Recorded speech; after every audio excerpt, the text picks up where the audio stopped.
नमस्कार सर्वांना. काल 2 दिवसाखाली देशाचे पंतप्रधान नरेंद्र मोदी यांनी 2 ठिकाणी भाषण केलं. एक ठिकाणी तेलंगणा, दुसऱ्या ठिकाणी गुजरातीतून. अशा 2 ठिकाणी भाषण करत असताना देशाला उद्देशून काही गोष्टी अपील केले देशाचे पंतप्रधानांनी की काही गोष्टी करा, काही गोष्टी करू नका.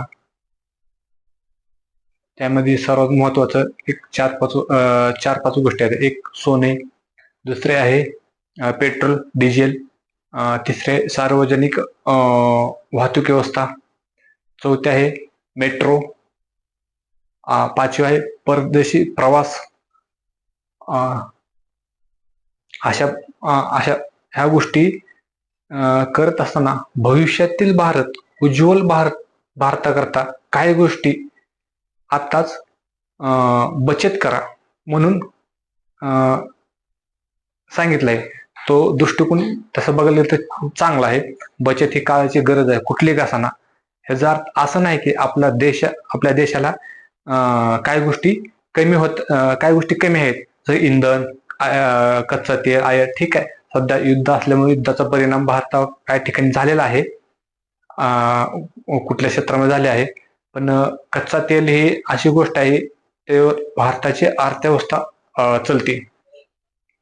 त्यामुळे देशाचे पंतप्रधान नरेंद्र मोदी यांनी जी अपील केली ती अपील अतिशय योग्य अपील आहे असं माझं वैयक्तिक मत आहे. त्यामुळे आता ह्यामध्ये ह्यामध्ये राजकारण येणारच. विरोधी पक्षवाले कसं यांचं मत चुकीचं आहे दाखविणार, सत्ताधारी पक्ष कसं यांचं मत योग्य आहे हे दाखविणार. पण हे त्यांची मत झाली. शेवट आपण एक आपण देशाचे नागरिक म्हणून आपल्याला पण काही गोष्टी कळतात, काय गोष्टी कळत नाहीत. त्यामुळे काय बरोबर आहे काय चुकीचं आहे आपल्याला माहित आहे. त्यामुळं चुकीच्या गोष्टीवर अफवा ठेवू नका आणि पॅनिक होऊन कुठेही पेट्रोल पंपावर गर्दी करू नका किंवा LPG ला गर्दी करू नका. सर्व सध्या तर व्यवस्थित आहे. भविष्यामध्ये अजून अशी मोठी अडचण येईल असं मला वाटत नाही. त्यामुळं पॅनिक होऊन पेट्रोल पंपावर गर्दी करू नका, गॅसच्या दुकानावर गर्दी करू नका. परत म्हणा प्रतिसाद देणे हे आपलं देशाचे नागरिक म्हणून आपले कर्तव्य आहे.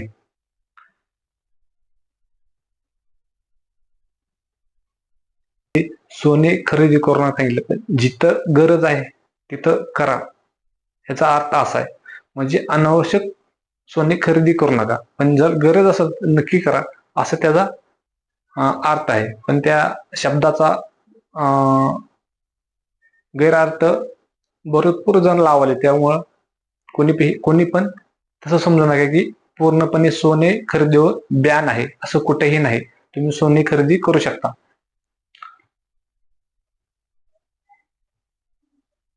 हा, आणि दुसरं परदेशी प्रवासावर आणि म्हणजे कोणत्याही परदेशी दौऱ्यावर कुणीही भारत सरकारने बॅन घातलेलं नाही, बंदी घातलेली नाही.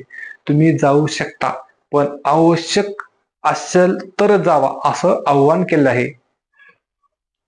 त्यामुळे गरज असेल तर नक्की जावा, गरज नसेल तर जाऊ नका.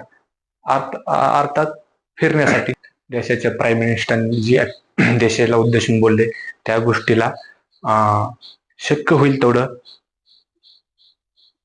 फॉलो करण्याचा प्रयत्न करा, ज्यामुळे देशाची बचत, आपली बचत ती देशाची बचत असं समजून जी